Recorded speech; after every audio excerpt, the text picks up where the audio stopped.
जो दिवाली की छुट्टी मिली है 1 हफ्ते की, उसमें तुम्हारा बहुत ही ज़्यादा टाइम यूटिलाइज़ करना पड़ेगा तुम लोगों को। क्या करो 12-12 घंटे, 15-15 घंटे पढ़ के कैसे भी करके बैकलॉग कंप्लीट कर लो, ठीक है? 12 का तो पूरा का पूरा सिलेबस बचा है, तो 12 का सिलेबस तो तुम लोग अच्छे से कमांड करो। लोग ऐसे अंडरलाइन कर के एनसीईआरटी पढ़ रहे हो, तो ये बहुत ही गलत कर रहे हो, क्योंकि इसके बाद तुम्हें कभी इतना गैप नहीं मिलने वाला। Hello everyone, this is me Satyam Mishra और second year MBBS student from SNMC Agra. तो बच्चों, मैं तुम लोगों को आज सबसे एक मेजर टॉपिक पे डिस्कस करना चाहता हूँ कि ये जो बैकलॉग है इसको कैसे क्लियर करें।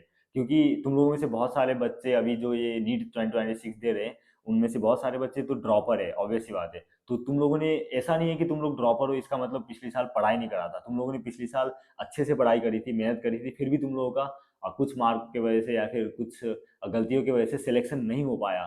तो तुम लोगों ने क्या करा इस साल, ये सोचा कि मैंने पिछले साल सारे लेक्चर देख लिए थे, सारे डीपीपी सॉल्व कर लिए थे, नोट्स रिवाइज कर लिए थे, फिर भी मेरा क्या हुआ, सिलेक्शन नहीं हुआ। तो तुम लोगों ने क्या सोचा कि इस साल मैं वो सारी गलती नहीं करूंगा, क्योंकि मेरे साथ मेरे पास कुछ एक्सपीरियंस है और मैंने बहुत कुछ सीख लिया। तो मैं इस साल क्या करूंगा, सब कुछ अच्छे से करूंगा और पढ़ के सिलेक्शन लूंगा। फिर भी तुम लोगों का क्या हो रहा है कि इस साल बैकलॉग क्रिएट हो रहा है। तो ऑब्वियस सी बात है कि तुम लोगों ने पिछले साल बहुत चीज़ें गलत तरीके से तुम लोगों ने अप्लाई करा था और वो गलती तुम लोग बार बार दोहरा रहे हो। इसी वजह से तो तुम्हारे बैकलॉग आ रहे हैं और जिसकी वजह से तुम डिमोटिवेट हो रहे हो। तो और ये जो डिमोटिवेट हो रहे हो, इसकी वजह से तुम्हारी पढ़ाई नहीं हो रही है। तो सबसे पहले क्या करो, ये डिमोटिवेशन को हटाओ और एक अभी के अभी कमेंट करो कि मैं इस साल नीट 2026 में सिलेक्शन लेके दिखाऊंगा। और मैं आगे तुम लोगों से ये बात करना चाहता हूँ कि तुम लोगों में से बहुत सारे बच्चे क्या करा होगा कि कोई ऑनलाइन प्लेटफॉर्म और या फिर कोई ऑनलाइन बैच का सब्सक्रिप्शन ले रखा होगा। मान लो कि तुम लोगों ने यकीन बैच का सब्सक्रिप्शन ले रखा है, और मैं यकीन बैच के बारे में इसलिए बात करना चाहता हूँ क्योंकि खुद मैंने यकीन बैच से पढ़ा था और सिलेक्शन लिया था। तो मुझे इस बैच के बारे में बहुत अच्छे से आइडिया है, तो तुम लोगों को मैं अच्छे से गाइड कर पाऊंगा। तो बात करते हैं पहले। मानो तुम लोगों ने पिछले साल क्या करा, यकीन बैच से पढ़ा, ठीक है? तुम लोगों ने सारे लेक्चर देख लिए, डीपीपी पीवाईक्यू सब कुछ कर लिए, फिर भी तुम लोगों का स्कोर इंप्रूव नहीं हुआ। और तुम लोगों ने क्या करा कि चलो नहीं हुआ इस साल, तो मैं क्या करता हूँ नीट 2026 के लिए ड्रॉप ले लेता हूँ। और तुम लोग क्या सोचोगे कि मेरे पास सब कुछ एक्सपीरियंस है, उन सारे एक्सपीरियंस को और जो गलतियाँ था मैं सबको इग्नोर करके अब इस साल क्या करूँगा, वो सेम गलती नहीं करूँगा और अच्छे से मतलब इस साल पढ़ूंगा। फिर भी तुम लोगों का बैकलॉग आ गया। तो क्या करना है इस टाइम पे, बैकलॉग को कैसे क्लियर करना है? सबसे पहले ये देखो कि तीनों सब्जेक्ट में, फिजिक्स केमिस्ट्री बायोलॉजी, तुम लोगों को एक एनालिसिस करना पड़ेगा खुद से, क्योंकि तुम लोगों ने खुद के लिए खुद से पढ़ा है। तो तुम लोगों को खुद को तो पता होगा कि मैंने कौन कौन से टॉपिक वीक है और कौन कौन से टॉपिक स्ट्रांग है, और जो टॉपिक मैंने पिछले साल अच्छे से कर रखा था उस टॉपिक को मैं फिर से, तो सारे लेक्चर देख के तो मैं नहीं कर सकता ना, क्योंकि इसमें मान लो कि एक बेसिक मैथ है, ठीक है? बेसिक मैथ तुम मान लो कि तुम्हारा बेसिक मैथ का बैकलॉग है, किसी का वेक्टर का बैकलॉग है, यूनिट एंड मेजरमेंट्स का बैकलॉग है, और ये सब टॉपिक क्या है कि बहुत छोटे टॉपिक्स है। और इन टॉपिक में लेक्चर कितने हैं? 16, 11 और 10, मतलब 30, 30, 40 लेक्चर है। और तुम ये 30, 30, 40 लेक्चर का बैकलॉग रखा है किसी ने अगर, और ये सोच रहे हो कि मैं इस बैकलॉग को मैं ऐसे ही कंप्लीट करूंगा, लेक्चर देख के कंप्लीट करूंगा, तो ऐसे तो नहीं होने वाला। तुम्हें क्या करना है कि ये जो सिंपल सिंपल टॉपिक्स है, तुम लोगों ने 11 में भी पढ़ा होगा, अच्छे से 12 में भी पढ़ा होगा और ड्रॉप ईयर में भी पढ़ा होगा। तो इनको क्या करना है, तुम्हें वन शॉट से क्लियर करना है। तो तुम्हें क्या करना है कि वन शॉट से क्लियर करने के लिए सबसे पहले या तो बैच में कहीं ना कहीं वन शॉट लेक्चर दिया होगा या फिर यूट्यूब में कहीं दिया होगा, ठीक है? तो उसके लिए तुम लोग क्या करो, कमेंट करो कि मुझे इन इन टॉपिक का मुझे वन शॉट लेक्चर चाहिए। तो मैं तुम लोगों को सजेस्ट कर दूंगा, कमेंट में रिप्लाई कर दूंगा, या फिर कोई पार्टिकुलर वीडियो बना के भी तुम लोगों को अच्छे से गाइड कर दूंगा। तो क्या देखो, सबसे पहले कि तुम्हारा कौन सा टॉपिक वीक है, उस टॉपिक को अच्छे से एनालाइज करो और उस टॉपिक में ये देखो कि मैंने कितना पढ़ रखा है, कितना क्वेश्चन सॉल्व कर रखा है। मान लो कि तुम लोगों ने क्या करा पिछले साल, एक कोई टॉपिक उठाओ जैसे कि ग्रेविटेशन उठाओ, तुम लोगों ने ग्रेविटेशन में पिछले साल लेक्चर देख रखा था, थोड़ा बहुत एमआर सर से पढ़ रखा था और थोड़ा बहुत क्वेश्चन लगा लिए थे, पर उतना सफिशियंटली मतलब कमांड नहीं करा था। तो तब तुम लोग क्या करो कि मेन लेक्चर से जो बैच में अभी चल रहे उससे तुम उस लेक्चर से बैकलॉग क्लियर करो। लेकिन अगर तुमने ग्रेविटेशन का अच्छे से पढ़ रखा था पहले सब कुछ, तो क्या करो, उसको वन शॉट से ही करो। अगर मेन लेक्चर से इस बार करने लग जाओगे तो फिर तुम्हें प्रॉब्लम होगी, फिर आगे का तुम्हारा छूटेगा। और हाँ, अगर तुम लोग बैकलॉग क्लियर कर रहे हो तो इसका मतलब ये नहीं कि तुम जो करंट टॉपिक पढ़ रहे हो, करंट जो बैच में पढ़ाई हो रही है उसको तुम इग्नोर करोगे और ये सोचोगे कि नहीं 15 दिन में क्या कर लेता हूँ, ये जो करंट टॉपिक पढ़ाई हो रही है उसको मैं मतलब स्किप कर दूंगा और ये जो बैकलॉग है पहले का बहुत लंबा सा जो मेरा चढ़ रखा है पहले सर पे बर्डन, उसको मैं क्लियर कर लेता हूँ जल्दी जल्दी से पढ़ पढ़ के। तो ये तो गलती कभी मत करना, क्योंकि अगर ये गलती करोगे तो तुम लोग ये सोच लो कि मुझे नीट 2027 के लिए फिर से प्रिपेयर करना पड़ेगा।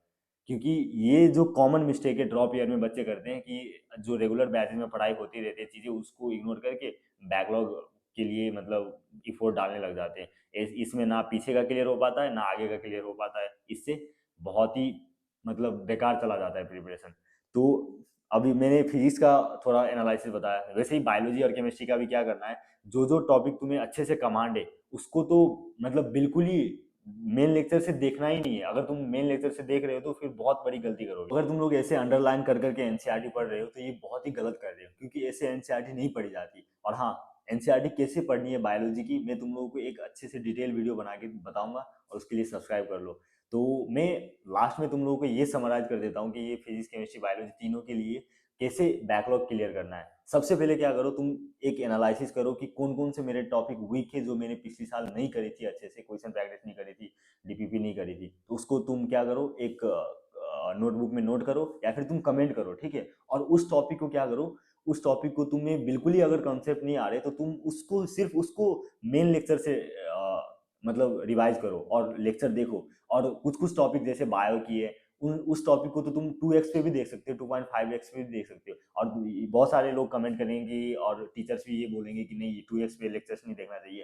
भाई बायो की लेक्चर है, तुम बहुत सारे लोग देखते हैं, 99% स्टूडेंट जो ड्रॉपर्स होते हैं जो थोड़ा बहुत सिलेक्शन ले लेंगे इस बार 2026 में, उनका तुम एक बार हिस्ट्री चेक करना, उन लोगों ने बायो की लेक्चर 2x 2.5x में देख रखा है। क्योंकि मैंने खुद भी बायो की ह्यूमन फिजियोलॉजी की बहुत सारे लेक्चर्स या फिर बहुत सारे मतलब जो बैकलॉग थे मेरे, मैंने 2x पे देखा था। तो तुम लोग भी क्या करो 2x पे बायो के लेक्चर्स देखो। और केमिस्ट्री के भी बहुत सारे जो लेक्चर्स है जो तुम्हें अच्छे से समझ आती है, थोड़ा बहुत मतलब अच्छे से आसानी से समझ आते हो, उन लेक्चर को तुम 2x पे देख सकते हो जो मेन वीडियो के लेक्चर से। और हाँ, और जो जो जो टॉपिक तुम लोगों ने पिछले साल थोड़ा ठीक ठाक लेवल पे कर रखा था उसका तो सिर्फ क्या करो डायरेक्ट वन शॉट देखो। और वन शॉट देखने के बाद पीवाईक्यू लगाओ, थोड़ा डीपीपी लगाओ और उसका अगर तुम्हें डीपीपी नहीं हो रहा है इनकेस अपने खुद से टाइम लग रहा है ज़्यादा तो सॉल्यूशन देख लो। लेकिन टाइम वेस्ट मत करो, बैकलॉग क्लियर करने के लिए तुम मतलब घस रहे हो पूरा, ऐसा कभी मत करो, जल्दी से जल्दी बैकलॉग क्लियर करो। और हाँ, तीसरा पॉइंट के ये है कि बैकलॉग के साथ साथ तुम लोगों को क्या करना है, करेंट टॉपिक को भी पढ़ते जाना है। करेंट टॉपिक को बिल्कुल नहीं छोड़ना है। और करेंट टॉपिक में तो अभी बहुत बचा है ना, क्योंकि यकीन बैच में तो अभी 11th का सिलेबस लगभग खत्म होने वाला है और 12 का तो पूरा का पूरा सिलेबस बचा है। तो 12 का सिलेबस तो तुम लोग अच्छे से कमांड करो, क्योंकि अगर तुम लोगों ने 12 का सिलेबस कमांड नहीं करा तो क्या होगा लास्ट में टेस्ट सीरीज आएंगे और अभी तो पार्ट सिलेबस टेस्ट चल रहे हैं। तो 12 का अगर पढ़ रहे हो तो तुम उसको तो अच्छे से फॉलो करो, सारे नोट पढ़ो, सारे लेक्चर्स देखो डेली बेसिस पे और उसी दिन उस लेक्चर का नोट भी रिवाइज कर लो। और जो संडे को टेस्ट होते सब एक मतलब उसको फॉलो करते जाओ और बैकलॉग को तो क्लियर करना ही है। और हाँ, मेन बात ये करना चाहता हूँ कि ये जो दिवाली की छुट्टी मिली है एक हफ्ते की, उसमें तुम्हारा बहुत ही ज़्यादा टाइम यूटिलाइज करना पड़ेगा तुम लोगों को, क्योंकि इसके बाद तुम्हें कभी इतना गैप नहीं मिलने वाला। क्योंकि तुम्हें इसके बाद डेली बेसिस पे लेक्चर आएंगे। अभी नीट एग्जाम तक लगभग फरवरी मार्च तक सिलेबस कंप्लीट होगा, तब तक तुम्हें डेली बेसिस पे लेक्चर मिलेंगे, तो तुम्हें कभी मौका ही नहीं मिलेगा बैकलॉग क्लियर करने का। तो ये जो गोल्डन चांस मिला है तुम्हें 7 दिन का,